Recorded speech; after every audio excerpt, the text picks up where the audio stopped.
Hello दोस्तों, भवानीशंकर.in पर आपका स्वागत है।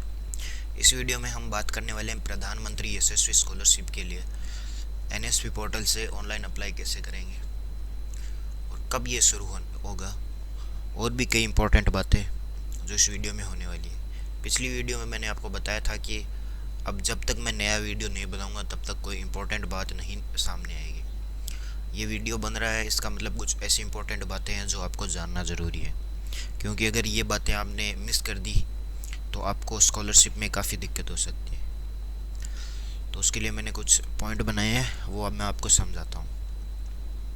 तो देखिए, सबसे पहले ये छात्रवृत्ति के लिए पात्रता क्या होगी। देखिए, आप पहली बार जब फॉर्म भरा था तब कुछ पात्रता अलग थी, अब थोड़ी सी चेंज हुई है। अगर आपने पिछली बार फॉर्म नहीं फिल किया था किन्हीं कारणों की वजह से, तो अब आपके लिए दोबारा मौका है, आप इसे दोबारा भर सकते हैं। तो पात्रता क्या होगी?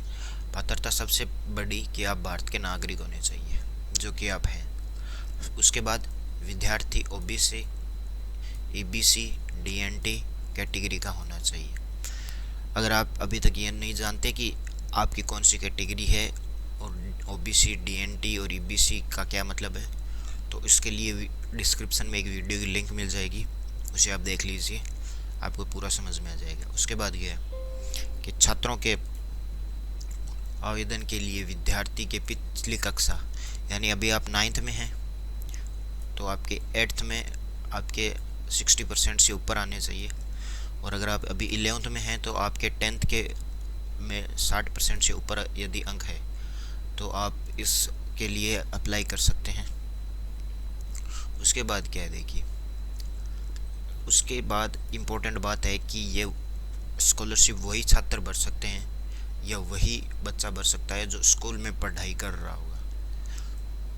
अगर स्कूल में आप पढ़ाई नहीं कर रहे हैं तो ये आपके लिए नहीं है।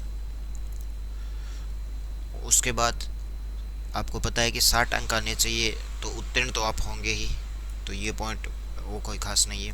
फिर अगला देखिए, आवेदन करने वाले के माता पिता की वार्षिक आय 2.5 लाख रुपये से कम होनी चाहिए। यदि आपकी ये वार्षिक आय 2.5 लाख रुपये से कम नहीं है तो आपको ये नहीं मिलेगी।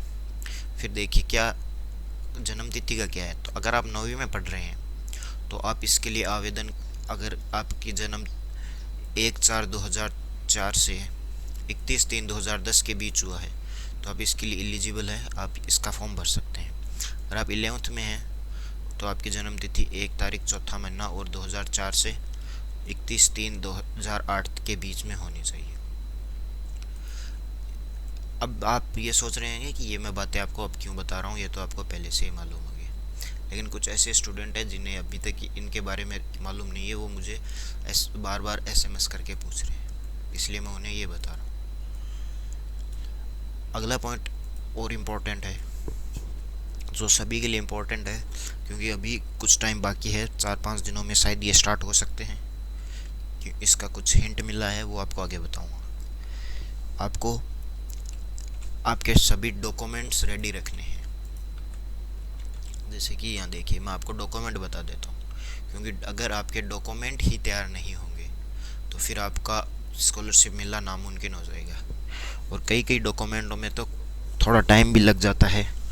तो सबसे पहले आप वो काम करवा लीजिए। देखिए, आवेदक का आधार कार्ड होना चाहिए। आधार कार्ड होने के साथ साथ उसका आधार सीडिंग भी होना चाहिए बैंक में। देखिए, यहाँ लिखा है बैंक पासबुक होनी चाहिए, और ये दोनों आपस में जुड़े होने चाहिए, और दोनों के अंदर मोबाइल नंबर ऐड होने ज़रूरी है, जो कि एक चालू मोबाइल नंबर होना चाहिए। यहाँ देखिए, ये वाला पॉइंट, चालू मोबाइल नंबर होना चाहिए, एक पासपोर्ट साइज फ़ोटो होना चाहिए, और एक ईमेल आईडी होनी चाहिए। इसके साथ जाति प्रमाण पत्र, आय प्रमाण पत्र होना चाहिए, और शैक्षणिक योग्यता को दर्शाने वाले योग्यता प्रमाण पत्र होना चाहिए। ये सभी आपके इम्पोर्टेंट डॉक्यूमेंट्स हैं, इन्हें आप पहले ही तैयार करवा लीजिए। अगर इन डॉक्यूमेंट्स को आप मिस कर देंगे तो आपका स्कॉलरशिप में नाम आते हुए भी अगर होगा फिर भी आपका नहीं मिलेगी।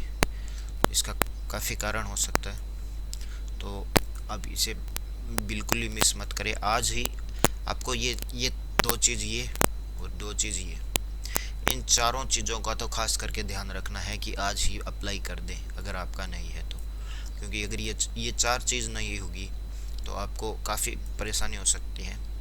देखिए, आय प्रमाण पत्र बनने में 1-2 दिन का टाइम लगता है, जाति बनने में 3-4 दिन का मान लीजिए। अगर आपका आधार कार्ड नहीं है तो ये आपको दिक्कत कर सकता है, ये आपको जल्दी बनवा लेना चाहिए, अभी आपके पास टाइम है। बैंक खाता आपका 1 दिन में ही ओपन हो जाता है, ये कोई बड़ी बात नहीं है।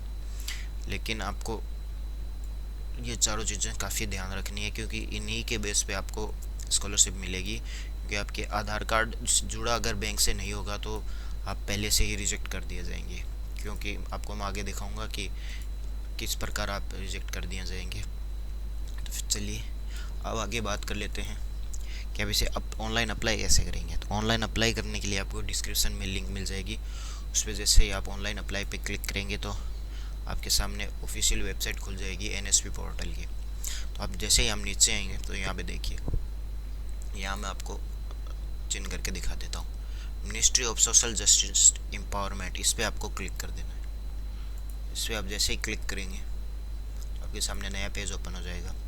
और इसमें देखिए, यहाँ देखिए, ये टॉप क्लास एजुकेशन के लिए है, जो एससी स्टूडेंट के लिए है वो ओपन है।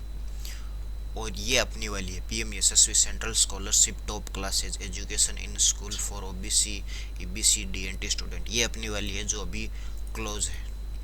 तो ये जल्द ही ओपन होगी। इसका होने का कारण ये देखिए, आप यहाँ नीचे ध्यान दीजिए, पीएम यशस्वी सेंट्रल स्कॉलरशिप योजना for top classes education in college. देखिए, यहाँ स्कूलों के लिए है, ये कॉलेज के लिए है। तो कॉलेज वालों के लिए ये ओपन हो चुकी है, तो स्कूलों के लिए भी ये जल्द ही ओपन कर दी जाएगी। तो आपको अपने सभी डॉक्यूमेंट्स तैयार रखने हैं, कोई भी गलती मत रखिए डॉक्यूमेंट्स में, क्योंकि जैसे ही यहाँ आएगी तो यहाँ से आप इसे आराम से अप्लाई करवाएंगे। ये जैसे ही यहाँ ओपन होगा तब ये गाइडलाइंस आपके लिए नई अपडेट कर दी जाएगी। अगर कुछ भी गाइडलाइंस में बदलाव हुआ तो मैं आपको नया वीडियो बनाकर समझा दूँगा। ये गाइडलाइंस जो मैंने पीछे डॉक्यूमेंट बताए हैं और आपको जो एलिजिबिलिटी बताई है वो पिछले साल की है, तो उसे आप फिक्स मत मानिए, लेकिन 90 से 100% वही रहने वाली है। अब बात कर लेते हैं ऑनलाइन अप्लाई कैसे करेंगे। तो इसके लिए सबसे पहले आपको रजिस्ट्रेशन करना है। अगर आपका रजिस्ट्रेशन है तो फिर बहुत बढ़िया बात है। अब आपको बस उसके आईडी पासवर्ड याद रखने हैं। तो इसके लिए आपको रजिस्ट्रेशन पर क्लिक कर देना है। जैसे ही आप इस पर क्लिक करेंगे तो थोड़ा सा लोड लेगा और एक नया पेज ओपन हो जाएगा एकेडमिक ईयर 2023-24 के लिए। सबसे पहले रजिस्ट्रेशन की गाइडलाइंस कुछ है जो पढ़ लेनी चाहिए आपको। इसमें से दो मेन इंपॉर्टेंट चीज़ है। पहले ये वाली लाइन पढ़िए आपको कि आपके आधार नंबर, जो कि आधार नंबर है, उसके अंदर मोबाइल लिंक होना चाहिए, क्योंकि उस पर एक OTP जाएगी। तो आधार नंबर लिंक होना चाहिए। अगर आपको ये जानना है कि आपका कौन सा मोबाइल नंबर लिंक है तो यहाँ पे एक लिंक दी गई है, इस पर आपको क्लिक करना है।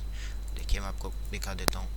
ये इस पर क्लिक करेंगे तो आपके सामने आधार की ऑफिशियल वेबसाइट ओपन हो जाएगी। आपको यहाँ आधार नंबर डालना है। यहाँ पे आपको ऐसा लगाना है कि ये नंबर है तो वो नंबर डाल देना है, कैप्चा कोड डाल के OTP पे सेंड कर देना है। OTP आएगी तो OTP डाल के आप वेरीफाई कर सकते हैं। उसके बाद देखिए यहाँ क्या है, उसके बाद दिया गया है कि आपके आधार कार्ड और बैंक का सीडिंग होना अनिवार्य है। ये दोनों चीज़ें काफ़ी अनिवार्य है, एक तो आपका आधार कार्ड और एक बैंक सीडिंग। अब आपको चेक करना है कि बैंक सीडिंग है या नहीं, तो आप उसके सामने लिंक पर क्लिक करके आप यहाँ आएंगे। तो यहाँ आपको लॉगिन पे क्लिक करके आपको वो चेक कर सकते हैं कि आपका बैंक के साथ मैपिंग है या नहीं, उस टाइप से। उसके बाद आपको यहाँ पे दोनों पे एग्री पर क्लिक कर देना है दोनों जगह, और कंटिन्यू पे क्लिक कर देना है। अब यहाँ देखिए, आपको ऊपर सेलेक्ट करना है आई हैव आधार, और यहाँ पे OTP डाल देनी है। मेरा मतलब है नंबर डाल देना है और गेट OTP पे क्लिक करके OTP डाल देनी है और कैप्चा कोड डाल के वेरीफाई कर देना है। उसके बाद का प्रोसेस अगर आप जानना चाहते हैं तो मैंने एक डिस्क्रिप्शन में एक वीडियो की लिंक दे दी है, उससे आप आराम से जान सकते हैं। अगर कुछ भी डाउट रहे तो कमेंट बॉक्स आपके लिए ओपन कर दिया है मैंने, कमेंट बॉक्स में अपनी राय ज़रूर दें। जैसे ही इसके लिए ऑनलाइन एप्लीकेशन शुरू होंगे तो मैं वीडियो बनाकर आपको बता दूंगा, और अगर आप चाहेंगे कि मैं आपके लिए एक फॉर्म भर के दिखाऊं लाइव, तो वो भी मैं आपको दिखा दूंगा। आज के वीडियो में बस इतना ही। अगर आपको ये वीडियो अच्छा लगे तो लाइक और सब्सक्राइब कर सकते हैं।